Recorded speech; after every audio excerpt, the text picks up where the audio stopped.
tema que he titulado, bueno, más que un título es un tema: Jesús, el eterno Hijo de Dios, naturaleza divina, naturaleza humana.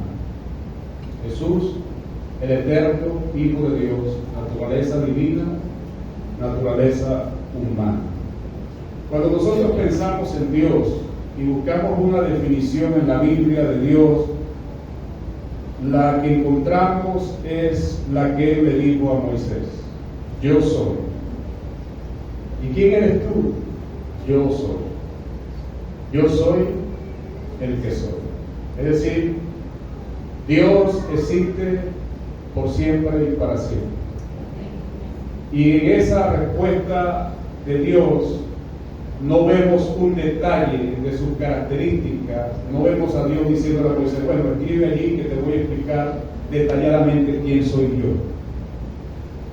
Y muchas veces Dios, cuando nosotros oramos y le preguntamos al Señor el porqué de las cosas, nos encontramos con la experiencia cristiana que Dios guarda silencio. Y eso nos hace entender que Él no tiene muchas veces por qué darnos explicación. Por eso Él es Dios. Ahora nosotros tenemos que entender quién es Dios. Aunque no tengamos una comprensión detallada de quién es este Dios maravilloso. Sin embargo, yo creo que cuando nosotros partamos a la eternidad, pasaremos la eternidad aprendiendo de qué es el Evangelio. En Apocalipsis dice que un ángel salió y portaba que el Evangelio eterno. Creo que Dios, a sus hijos, pasaremos la eternidad maravillándonos de lo que es el Evangelio para nosotros, de lo que representa el Evangelio, de lo que es la obra del Evangelio. Cuando miramos quién es Dios, tenemos que decir que Dios es un ser divino en el cual subsisten tres personas: Padre, Hijo y Espíritu Santo. Dios no es tres seres, es un misterio.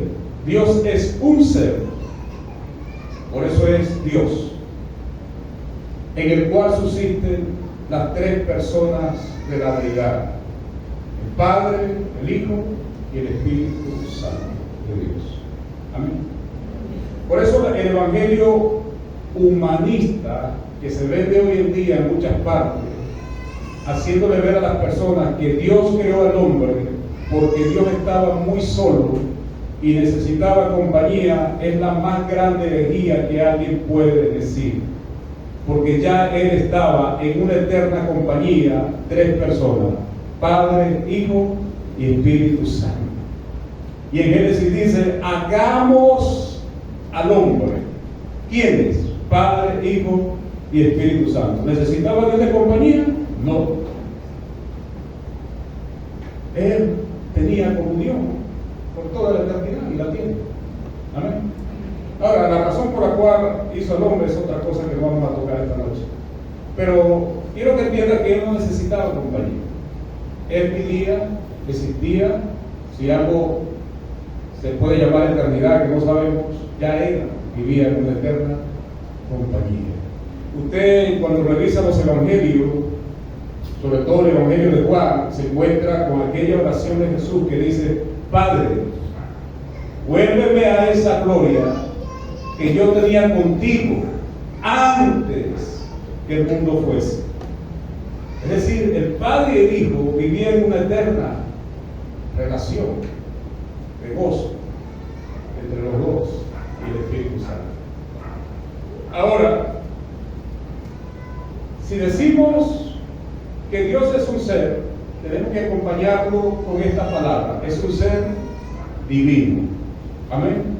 Distinto a cualquier ser que nosotros podamos pensar, la mente no nos da para eso. Pero dentro de la deidad subsisten las tres personas. ¿Estamos bien? Padre, Hijo y Espíritu Santo. Ahora, Después de la resurrección, incluso antes de la resurrección, hubo un milagro extraordinario que sucedió con la segunda persona de la deidad. Y cuando hablamos de la segunda persona de la deidad, no estamos hablando en lugar de categorías, sino en lugar de función. Porque la primera persona de la deidad es el Padre, la segunda es el Hijo y la tercera es el Espíritu Santo. Pero no es función de categoría, ¿me explico? No es que uno es menor que otro, sino es como para poder entender cómo ellos funcionan en la deidad, en Dios. Y cuando hablamos de la segunda persona de la deidad, es decir, de Cristo, se produjo un milagro. El milagro más extraordinario que nosotros no alcanzamos a entender. ¿Cuál es ese milagro? En el principio era el Verbo, y el Verbo era con Dios, y el Verbo era Dios. En él estaba la vida, y la vida vino y se manifestó entre nosotros. ¿Qué nos está diciendo el Evangelio de Juan? Que el eterno Hijo de Dios tomó naturaleza humana, ¿sí o no? Se manifestó entre nosotros y vivió entre nosotros. La palabra que usa Juan en el primer capítulo es tabernaculizar, que no es una palabra, un verbo que se puede conjugar en el español, sino en el griego. Tabernaculizar, ¿qué te recuerda? El tabernáculo del Antiguo Testamento, que es una representación ¿de quién? De Cristo. Y cuando Juan dice que el verbo se tabernaculizó, lo que quiere decir es que tomó tienda, se hizo tienda. ¿Cuál tienda? Su cuerpo humano. Y no estamos hablando de que el Hijo de Dios se metió en un cuerpo humano. Estamos hablando que Él se hizo, ayúdenme, hombre. Tomó humanidad. Y hay una diferencia, creo que lo he dicho otra vez, entre vestirse de humanidad y revestirse de humanidad. Me explico. Vestirse de humanidad es como cuando usted va a la tienda y dice: yo quiero que ustedes me bajen esa camisa, y usted se mide la camisa, se la pone, usted se vistió. Pero no fue lo que sucedió así con Jesús. Jesús no se vistió de humanidad, Jesús se revistió de humanidad, que es distinto. Es como alguien que se sienta y le dice a un tejedor: quiero que me vistas un suéter a la medida. Pero el tejedor, ¿dónde está colocando el suéter? Directamente en el cuerpo de la persona. Eso es revestirse, no vestirse. Jesús se revistió de humanidad. Es decir, Dios se revistió de un ser humano. A su nombre. Ahora, tampoco estamos hablando de dos personas. No es Dios y hombre. No estamos hablando de un ser llamado Jesús Dios y un ser llamado Jesús hombre. Es una sola persona. Por eso no decimos que Jesús es Dios y hombre, es incorrecto. Decimos Jesús es Dios hombre, porque hay una naturaleza divina en él y hay una naturaleza humana. Y esas dos naturalezas, por decirlo así, conforman ¿a quién? Al eterno Hijo de Dios. Él tiene una naturaleza humana y una naturaleza divina. Y estoy explicando eso para llegar a algo que tienes que entender. Otra vez, Jesús es el ser, la segunda persona de la deidad, que tiene naturaleza, ayúdeme, divina y naturaleza humana. Él no es solo la naturaleza divina, Él no es solo la naturaleza humana, son dos naturalezas. Y por otro lado, no se mezclan esas naturalezas, no se mezclan. están completamente a su vez separadas y unidas en el eterno Hijo de Dios. Un tremendo misterio. Por eso, cuando Jesús vio a Natanael, creo que fue Natanael que le dijo: cuando estabas allá, te vi. ¿Quién se estaba expresando allí? La naturaleza divina. El ser que es Cristo comunicaba su naturaleza divina y podía decir las cosas, conocerlas. Amén. Ahora, cuando Jesús estaba dormido, la naturaleza expresada en su naturaleza humana. No pretendo que capte todo esto, pero quiero llegar a esto. Si Jesús es completamente hombre, no quiero que olvide eso. No adoramos a un Jesús espíritu que se nos fue al cielo. Jesús tomó naturaleza humana para nunca más abandonarla. ¿Estamos de acuerdo? Metan su mano aquí y vean que yo mismo soy. Toquen aquí y vean que yo mismo soy. Cuando resucitó, ¿abandonó su cuerpo? No, mantuvo su cuerpo. ¿Sí o no? Pero ahora tiene un cuerpo glorificado. Sigue siendo humano, pero es un cuerpo glorificado como el cuerpo que nosotros también recibiremos una vez que resucitemos en gloria. Seguiremos siendo seres humanos, pero con cuerpo glorificado. ¿Correcto? Pablo dice que se siembra en corrupción, se siembra en debilidad y se resucita en incorrupción. Se siembra animal, naturaleza animal y terrenal, y se resucita en naturaleza espiritual. Quiere decir que cuando usted resucite, no va a ser el grano de trigo que cae a la tierra, sino lo que está dentro del grano de trigo. Usted será distinto. Gloria a su nombre. Diciendo esto, ahora surge esta pregunta. Presta atención. Si Jesús es completamente humano en su humanidad glorificada, ¿Jesús tenía alma como los seres humanos? Por supuesto que sí. Por supuesto. ¿Dónde encontramos esa respuesta? En los evangelios. Vaya conmigo a Mateo, por favor. Capítulo 26, versículo 36. Entonces llegó Jesús con ellos a un lugar que se llama Getsemaní. Siempre iba allí a orar. Bueno. Y dijo a sus discípulos, Mateo 26 a partir del 36, siéntense aquí en tanto, que voy allí y oro. ¿Dios tiene necesidad de orar? Como Dios no. Como hombre sí tenía necesidad de orar. ¿Estamos de acuerdo? Y tomando a Pedro y a los dos hijos de Zebedeo, es decir, Santiago y Juan, habían tres apóstoles con él, ¿verdad? Pedro, Santiago y Juan. Comenzó a ¿qué? A entristecerse. ¿Dios se entristece como nosotros? No, porque ese es un sentimiento humano. Pero en la persona de Cristo, en su humanidad, dice que se entristeció. Y como decimos que Dios conoce todas las cosas, tenemos que decir ahora, Dios conoce el dolor, sí. Antes Dios conocía el dolor como en su definición, pero Dios no había experimentado el dolor.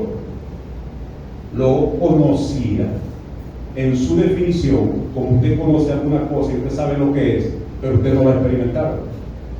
Ahora, cuando Jesús se hace hombre, ahora Dios no solamente conoce el dolor, sino que va a experimentar ¿qué?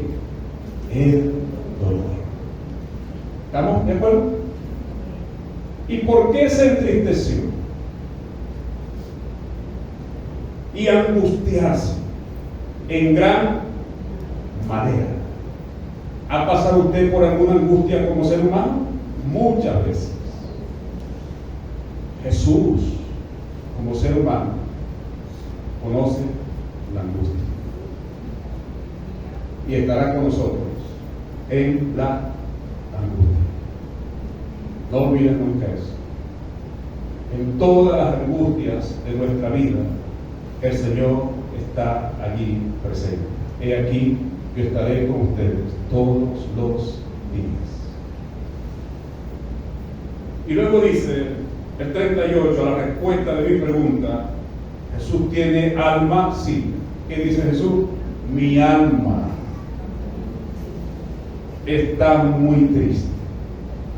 ¿Dios tiene alma? No, porque Dios es espíritu. Pero la persona de Jesús en su humanidad, como todo ser humano, Jesús tiene alma. De lo contrario, no dice el texto eso. Y Jesús dice: mi alma está muy triste hasta la muerte. Quédense aquí y velen conmigo. ¿Y qué hicieron Pedro, Santiago y Juan? Sí, Señor, estaremos contigo también en esta angustia. Nada que ver, ellos ni pendientes, mis hermanos, de lo que iba a pasar a partir de esa noche. Ni siquiera imaginaban lo que iba a ocurrir, los eventos que iban a ocurrir a partir de esa noche. Si lo hubieran imaginado, a lo mejor ni siquiera hubieran estado ahí, creo. Porque ellos ni creyeron en la resurrección. Oye, todas las personas que acompañaron a Jesús en su ministerio nunca creyeron que Él iba a resucitar. Creyeron después. Dos iban de camino a Emaús y ¿qué dijeron?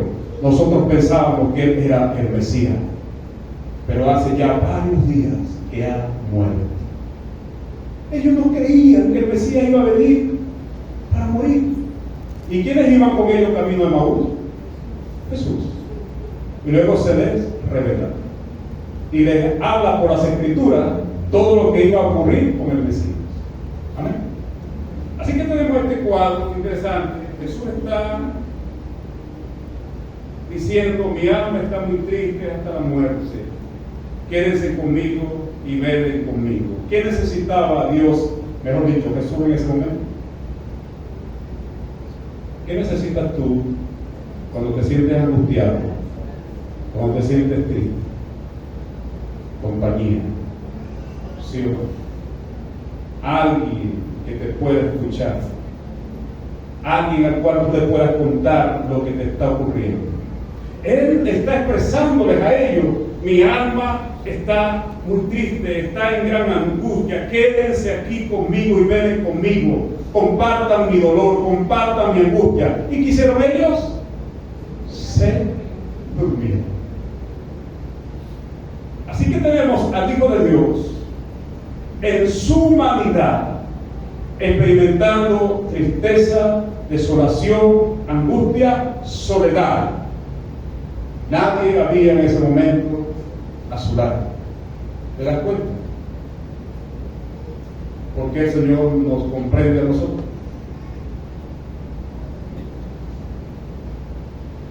¿Y qué dice el Evangelio de Lucas cuando estaba en esa agonía? Que Dios envió un ángel del cielo. ¿Para qué?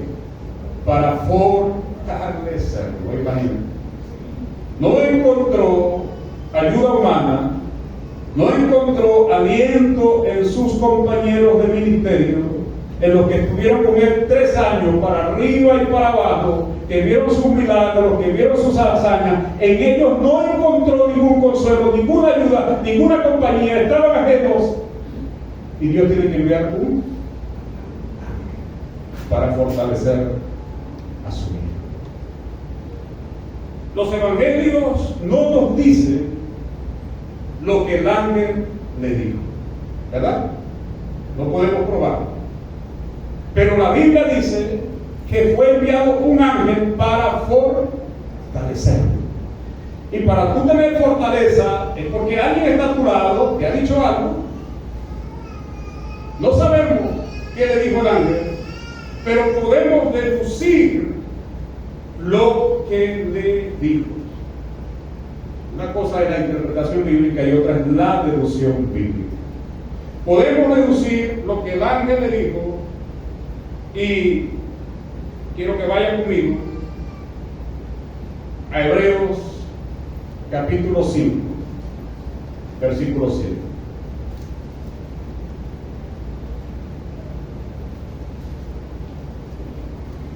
No, perdón, ese no es Hebreos 12:2. Luego citaremos el otro.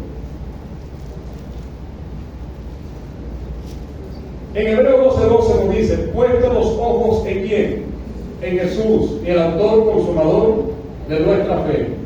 Y luego dice el escritor: el cual por el gozo puesto delante de él sufrió la cruz. Y aquí tienes que detenerte para analizar esta expresión. Dice la Biblia: el cual por el gozo puesto delante de él sufrió la cruz.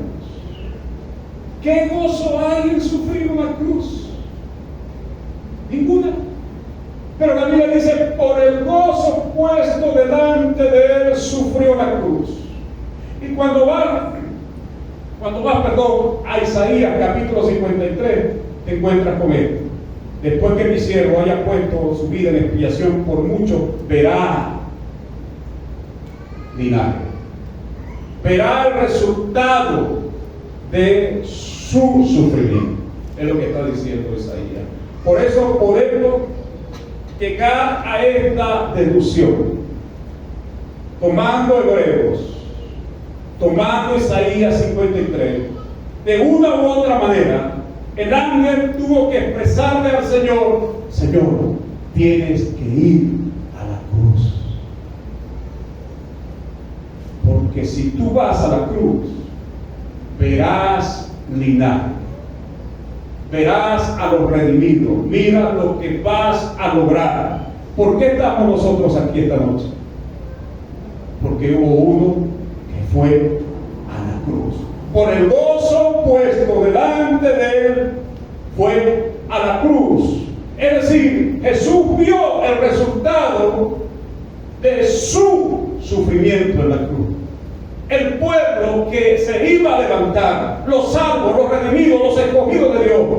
Por eso se animó, y aquí viene lo que algunos dicen, la psiquis de Jesús. Es decir, cuando tú estás bajo una preocupación y se te muestra una motivación para salir adelante, tú echas adelante, ¿sí o no? Entonces vemos a Jesús sufriendo en su humanidad y el ángel lo fortaleció, le dio el estímulo para que siguiera firme en el enfoque de su misión. Tienes que ir a la cruz, Señor. Tienes que ir a la cruz. Es necesario que vaya. Él pregunta en su agonía: Padre, si es posible, pasa de mí esta copa. Y otra vez dice: Padre, si es posible, pasa de mí esta copa. La respuesta es: no hay otra manera. ¿Ustedes creen que si Dios, siendo tan sabio, tan extraordinariamente sabio, tuviera otra manera de habernos salvado sin que su Hijo Jesucristo haya ido a una cruz a morir por los pecados de nosotros, de cada uno de nosotros? ¿Usted no cree que Dios es eterno y sabio Dios hubiera escogido ese camino? Por supuesto. Y hubiera así librado a su Hijo de ese tremendo sufrimiento. Pero en la cruz, en Getsemaní, observamos que no hay otro camino. Este es el camino. Tienes que ir a la cruz, hijo. No hay otro camino. Tienes que morir por ellos. Por eso, hermano, ame al Señor y no juegues con el Evangelio. Amén. Muchos hoy en día están asumiendo un evangelio muy alegre, cuando cantan de la cruz, cantan la cruz como si fuera algo muy divertido. La cruz es horror. La cruz es tristeza. La cruz grita al hombre que tú eres culpable de que el Hijo de Dios muriera en una cruz por tus pecados. A su nombre. Otra cosa más. Los evangelios no nos dicen dónde estaba Satanás. ¿No crees tú que Satanás estaba en Getsemaní?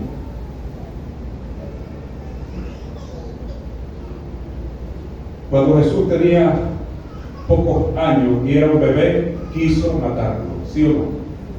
Levantó una persecución para matarlo, no lo logró. Luego se le aparece en el desierto. ¿Y qué le dice? Adórame y todo esto te daré si te postras ante mí, porque a mí me ha sido dado y a que yo quiera se lo entrego. Estuvo en el desierto 40 días. Estaba vigilando al Señor, y en el momento más crucial, dice la Biblia, cuando Jesús tuvo hambre, no antes. ¿Te das cuenta? Cuando Jesús tuvo hambre, el diablo se le apareció. El diablo no te va a tentar a ti cuando tú no estás sufriendo la tentación. El diablo te va a tentar a ti en el cenit, en el clímax de tu tentación, para hacerte caer. Luego viene otra vez y le pone un pensamiento al apóstol Pedro: dile a tu maestro que no tiene que ir a la cruz. Señor, no puedes ir a la cruz. ¿Y qué hizo el Señor? Apártate de mí, Satanás, porque me eres tropiezo. ¿Tú no crees, hermano, que Satanás estaba esa noche en Getsemaní? Algunos dicen: Satanás no se dio cuenta que Jesús era el Mesías hasta que resucitó y se dio cuenta. Eso es una gran herejía. Satanás sabía que este era el Mesías. Si eres el Hijo de Dios, dile a estas piedras que se conviertan en pan. Si eres el Hijo de Dios, lánzate, porque escrito está: a sus ángeles mandará cerca de ti, que te socorren y no tropieces en piedra. Él sabía que era el Hijo de Dios. Los demonios creen, los demonios saben quién era Jesús, ¿no es cierto? Jesús de Nazaret, has venido antes de tiempo a atormentarnos. Nosotros sabemos que tú eres el Santo de Dios.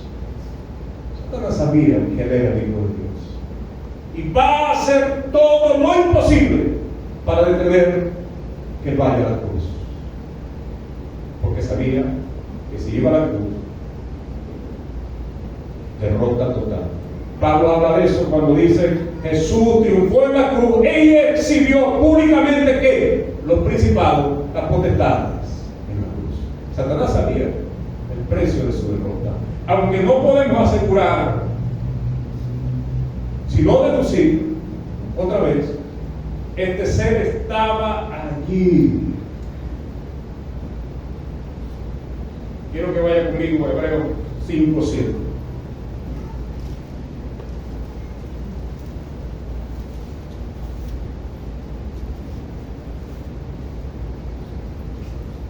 Y Cristo, en los días de su humanidad, Cristo en los días de su humanidad, ofreciendo ruegos y súplicas. ¿Dónde ofreció Cristo ruegos y súplicas en los días de su humanidad? En Getsemaní. Con gran clamor y lágrima, esa noche el Señor estaba clamando y llorando: Padre, si es posible, líbrame, que pase de mí esta copa. ¿No hay otra forma, Señor, de poder hacerlo? No, no hay. Con ruegos y súplicas, con gran clamor y lágrimas, al que le podía librar de la muerte.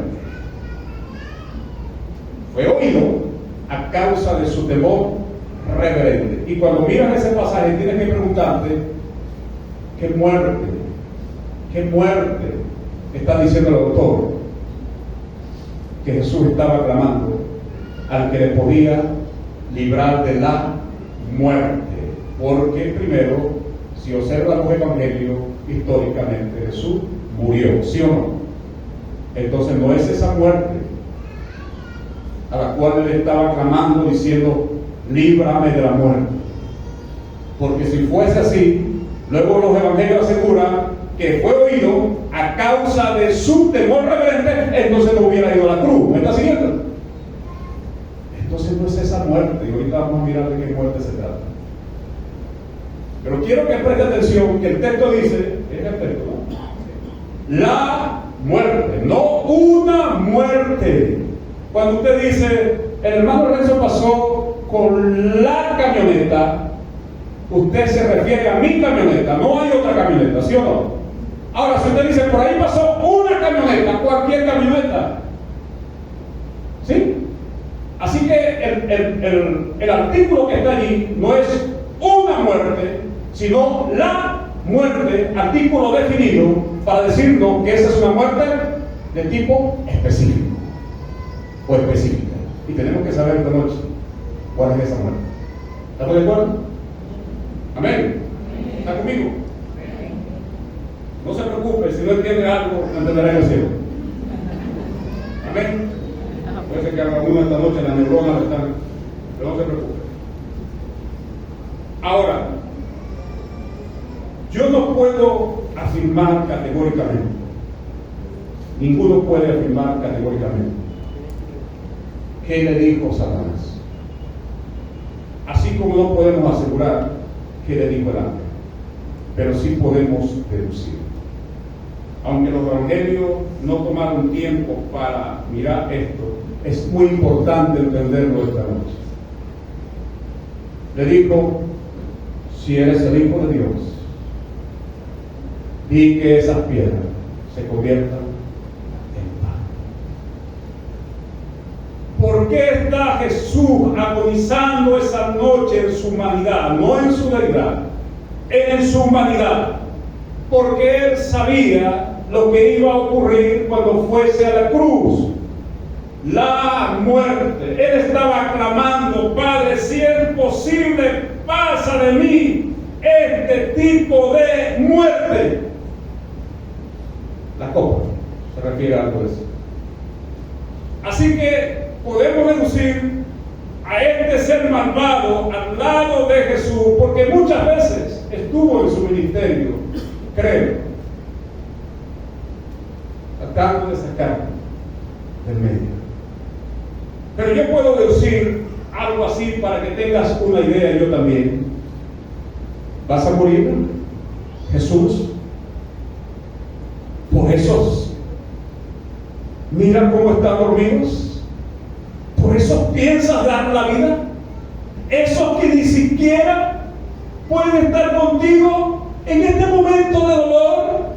Mereces tú morir y dar tu vida por esos pecadores. A mí, que fui el querubín precioso, tú, Dios, me desterraste del cielo, porque soy pecador, ciertamente. ¿Y ellos qué? ¿Son menos que yo?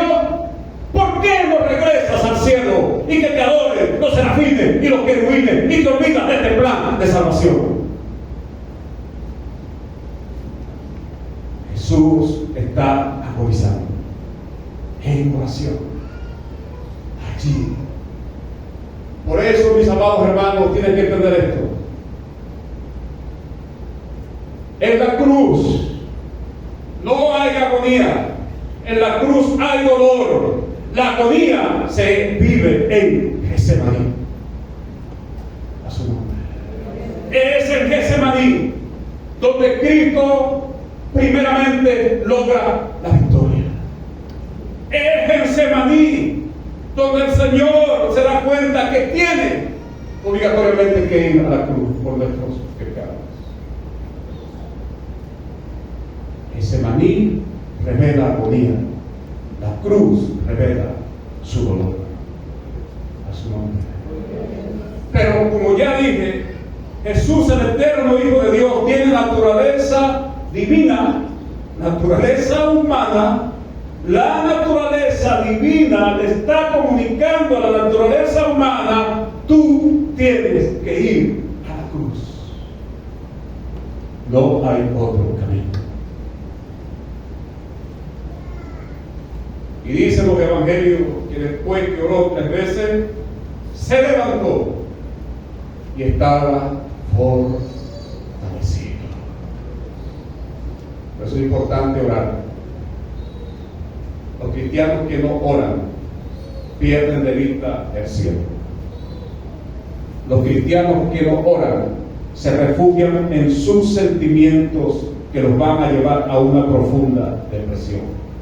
Jesús ciertamente estaba triste y deprimido, pero se refugió en Dios. Y dice la Biblia en los evangelios que después se levantó, animó a sus discípulos y le dijo: levántense, llegó la hora, es el momento. Y vinieron por él. Y cuando vinieron por él querían llevárselos a todos. ¿Y qué dijo? ¿A quiénes buscan ustedes? A Jesús de Nazaret. Y cayeron postrados a tierra, demostrando que él es Dios. Y otra vez preguntaron él: ¿a quiénes buscan? A Jesús de Nazaret. Le dije que yo soy. A estos déjenlos tranquilos. Me buscan a mí, yo soy. Por eso dice que no se perdió ni uno de sus discípulos, sino aquel que ya estaba determinado a dar por él a su nombre. Es importante tomar en cuenta en este tiempo el valor de orar y velar. ¿Cuánto tiempo dedica usted a orar, hermano, cada día? De eso dependerá tu victoria espiritual o tu derrota espiritual. A su nombre. Jesús es arrestado, lo llevan ante el concilio. Por cierto, un juicio nocturno que era prohibido por la ley. Eso fue un juicio injusto. El Sanedrín no estaba completo. Y ahí está Pedro, en ese escenario, representándonos a nosotros.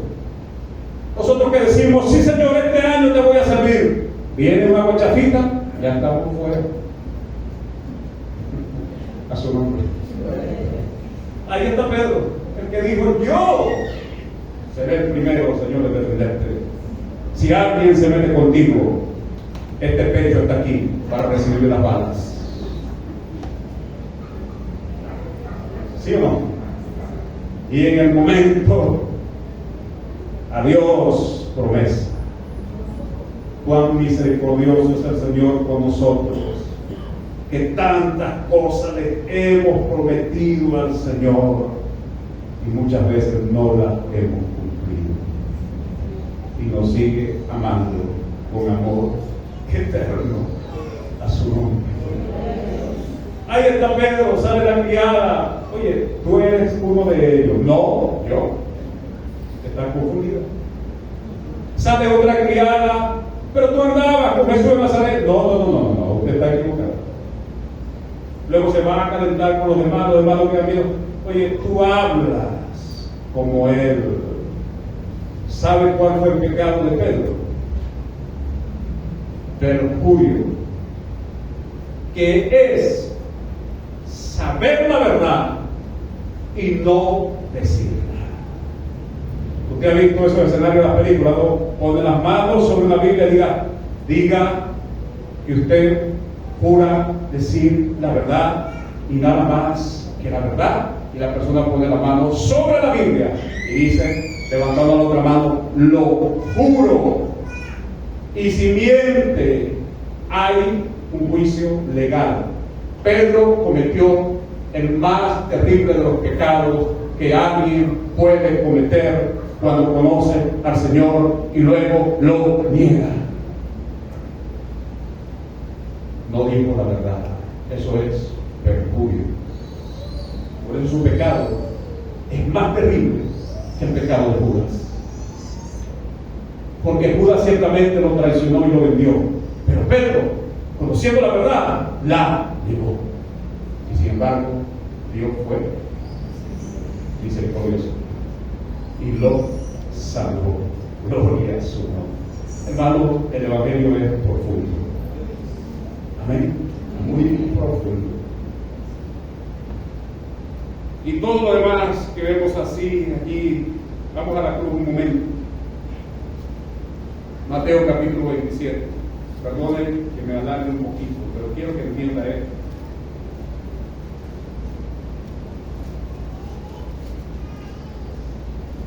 Mateo 27, negación de Pedro, ya lo dije, capítulo 27, Jesús está ante Pilato, Pilato lo confronta, la muerte de Judas, Pilato interroga a Jesús, Jesús es sentenciado a muerte.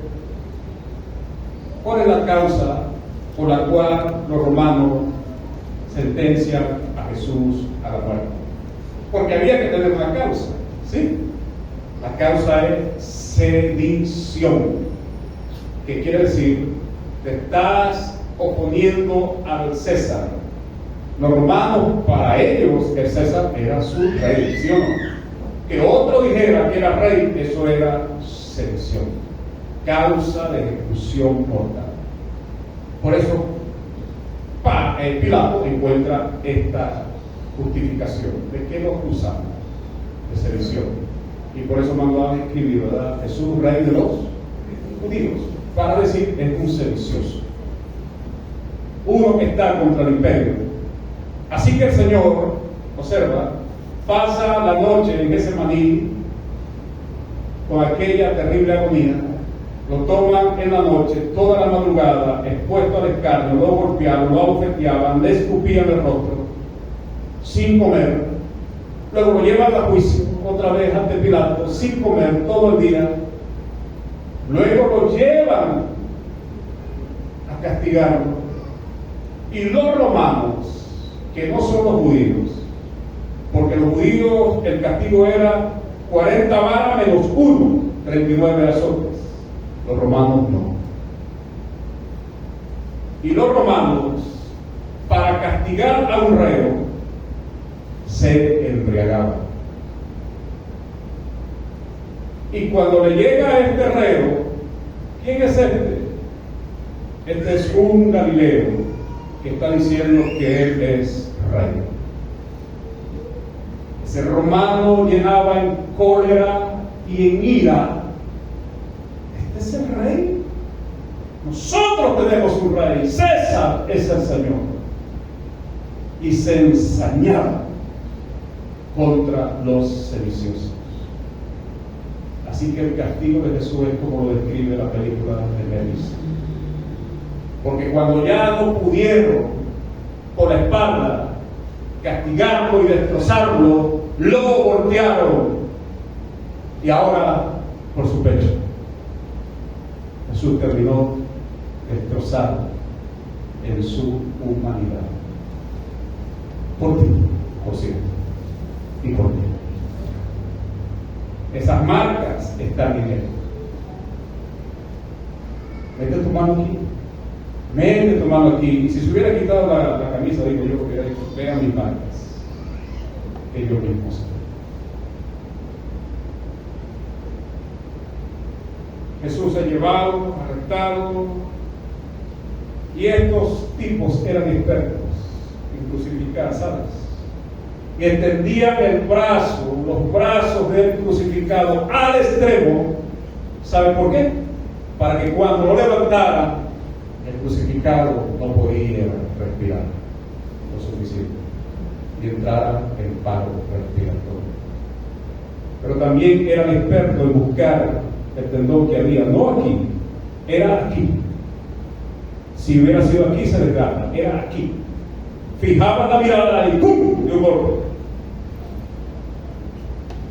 La agonía estuvo en ese maní, el dolor está en la cruz.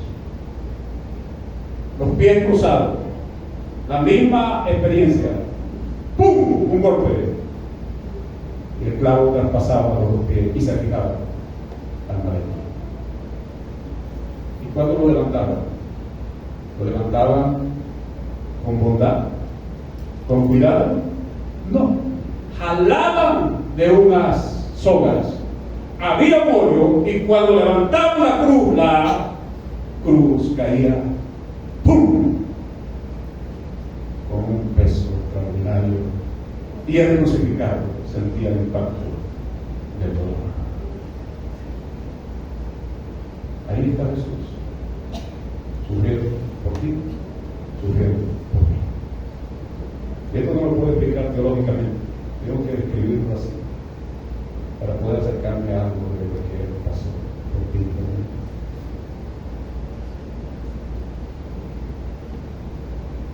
Lo injuriado, si eres el Hijo de Dios, ¿por qué no te vas a reír? Son dos ladrones, sí. También lo injuriado, hasta que uno entró en razón y dijo: oye, joven, este es justo, no merece también. Nosotros sí, nosotros somos pecadores, nosotros vivimos una vida de malandro, de malhechor, nosotros merecemos la pena. Pero Jesús, acuérdate de mí cuando vengas en tu reino, vengas en tu gloria. Jesús está agonizando en la cruz. La Biblia dice que Él fue crucificado cerca de la hora tercera, es decir, 9 de la mañana. Y hubo un eclipse desde la hora novena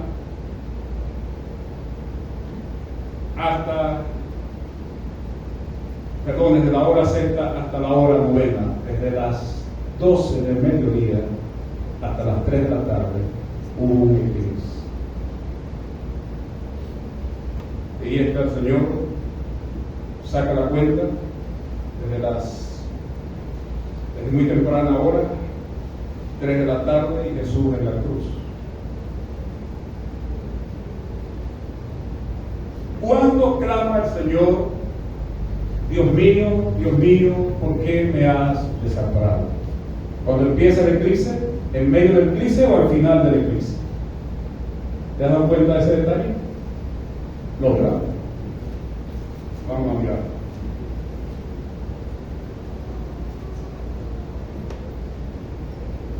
Mateo capítulo 27, versículo 45. Y desde la hora sexta hubo tinieblas sobre toda la tierra hasta la hora novena. Cerca de la hora novena, es decir, el eclipse ya está pasando, ¿sí? Cerca ya de las 3 de la tarde, cuando ya el eclipse va pasando, Jesús dice: Dios mío, ¿por qué me has desamparado? Citando el Salmo 22, que es un salmo profético mesiánico profético, da igual, acerca de su agonía, de su dolor en la cruz. ¿Qué oró Jesús esa noche en Getsemaní?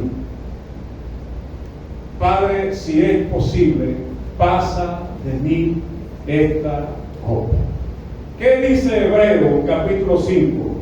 Que Jesús, en los tiempos de su humanidad, con gran desespero, ruego, lágrimas, clamó al que podía librarlo de la muerte. Vuelve por favor, Hebreos capítulo 5, versículo 7.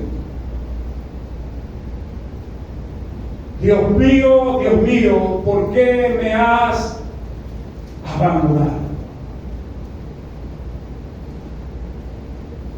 Lo que ves allí, mi hermano, la muerte, al que le podía librar de la muerte, es la agonía que el Señor experimentó en Getsemaní. Si es posible, pasa de mí esta copa. En otras palabras, para que me entienda, pasa de mí, Señor, que yo no experimente la muerte espiritual. Es esa muerte que describe Hebreo, la muerte. ¿Qué es la muerte espiritual para ti y para mí, bíblicamente? Separación absoluta de Dios por toda la eternidad. Jesús está en su agonía diciéndole al Padre: no me dejes, Padre, en la muerte espiritual eternamente. ¿Por qué? Porque Él, en su humanidad, pregunto, si Jesús era hombre, ¿tenía que morir, sí o no? Ayúdame, pues. Eso está fácil, está en mi piso. Por supuesto. Si es hombre, tiene que morir. Nació hombre, tiene que morir. Hombre, murió como hombre, sí, con un propósito distinto a la muerte de nosotros, por supuesto, pero murió como hombre. Ahora, un hombre que muere sin Cristo, ¿qué experimenta? Muerte espiritual, que es separación eterna de Dios. ¿Está conmigo? Es separación eterna de Dios y el hombre no lo sabe. Y por eso hay que predicar el Evangelio, porque él no sabe a qué se expone. Y muchos de nosotros hemos tenido esa experiencia. Ciertamente, antes de venir el Evangelio, el Señor nos ha mostrado el juicio, el infierno y el cielo. Y muchos desesperados buscaron salvación en Cristo, ¿sí o no? Este Jesús, por decirlo así, en su deidad, sabe, conoce que el hombre que se mueve sin Dios experimenta la muerte espiritual. Y en su humanidad, Él sabe que a menos que Dios el Padre lo libre, va a sufrir la muerte eterna, separación absoluta de Dios. Hermanos, quiero que entiendas algo. La Biblia dice que Él se hizo semejante a nosotros ¿en qué? Ayúdame, en todo. Así que Jesús tiene como hombre, no como Dios, experimentar la muerte espiritual para poder librarnos a nosotros ¿de qué? De la muerte espiritual. Ahora, ¿dónde Jesús experimenta la muerte espiritual? En la cruz. Por eso dice Mateo, cerca de la hora novena, cuando ya el eclipse va pasando, Jesús clamó a gran voz, diciendo: Dios mío, ¿por qué me has desamparado? No. Él no está hablando: oh Dios, me dejaste morir aquí en la cruz. Oh Dios, permitiste, como predican algunos evangelios humanistas, oh el Señor ve, está allí sufriendo. Mira cómo el Señor está hablando de su desamparo. Él no se refiere a ese desamparo. Él se refiere a esto: Padre, estoy aquí. No me dejes, por favor, en la muerte espiritual. Y dice luego que a causa de su temor reverente fue ¿qué? Oír, escuchar. Pasa el eclipse. Y ahora, ¿qué dice Jesús después? Todo está consumado. Esa es la cruz. Poco antes de morir, que Dios el Padre lo restituye a su relación eterna con Él. Gloria a su nombre. Porque en la cruz, para que tengas una idea, sucedió algo así. El eterno Hijo de Dios, siempre en compañía del eterno Padre, ¿sí o no? Antes de la eternidad, que no sabemos qué es, y después de la eternidad, en eterna compañía. ¿Dónde se produce la fractura, la ruptura de separación? En la cruz. Porque Jesús se hizo maldito por nuestros pecados. A su nombre. Y si hay algo que Dios aborrece, es el pecado. Y si hay algo que Dios no puede contemplar, es el pecado. Y en la cruz se produce la separación. Dios tiene que voltear su rostro y no ver a su Hijo. Ahora te pregunto, ¿dónde estabas tú? Tú y yo estábamos de espalda a Dios, ¿sí o no? Efesios dice que andamos en nuestros delitos y pecados, siguiendo la corriente de este mundo. Damos de espalda a Dios, ¿sí o no? Aquí tienes el cuadro. Jesús, el eterno Hijo de Dios, frente al Padre, y el hombre detrás de la espalda del Padre. Dios, en ese momento, se produce la muerte espiritual de esa humanidad llamada Cristo, y Dios se separa de su Hijo a causa de tu pecado. Pero no de tu pecado, ni de mi pecado, de el pecado. He aquí, dijo Juan el Bautista, el Cordero de Dios que quita el pecado del mundo. ¿Cuál pecado? El pecado de rebelión que se produjo en Génesis, ¿saben? Y ahora Dios voltea su rostro y ya no es la espalda de Dios hacia el hombre, sino que el hombre se encuentra con ¿quién? Con el rostro de Dios. Dios se reconcilia con el hombre. Nosotros no nos reconciliamos con Dios. Dios se reconcilia con nosotros y nos dio ahora el ministerio de la reconciliación. ¿A su nombre? Volvemos a esto. Dios mío, ¿por qué me has desamparado? El Padre voltea su rostro y hay separación, muerte espiritual entre el Hijo y el Padre. El Padre vuelve su rostro a su Hijo poco antes de morir. Quiero que no pierdas ese detalle de vista. Si Jesús muere en su humanidad, en la cruz, sin el Padre haber restituido su comunión, ¿qué iba a ocurrir? Separación eterna. Es lo que el Señor está clamando esa noche en Getsemaní. Si es posible, pasa de mí. Dios mío, ¿por qué me has desamparado? El clamor de uno que experimenta la muerte espiritual en la cruz. El Padre restituye la comunión, lo vuelve a su relación, a la vida con Él. Y ahora Jesús dice, todo está consumado. Y dice la Biblia que inclinando el rostro murió. Interesante ese detalle. Un crucificado inclinaba el rostro y moría. Jesús dice, todo está consumado. Padre, en tus manos encomiendo mi espíritu, y él voluntariamente inclina su rostro y muere. ¿Ven la diferencia? Nadie me quita la vida.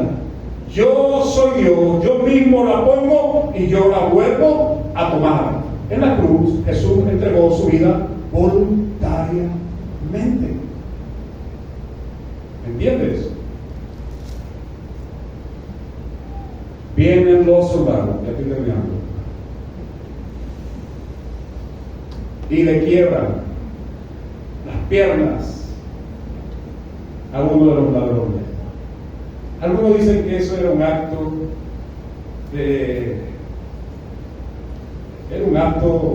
sería la palabra,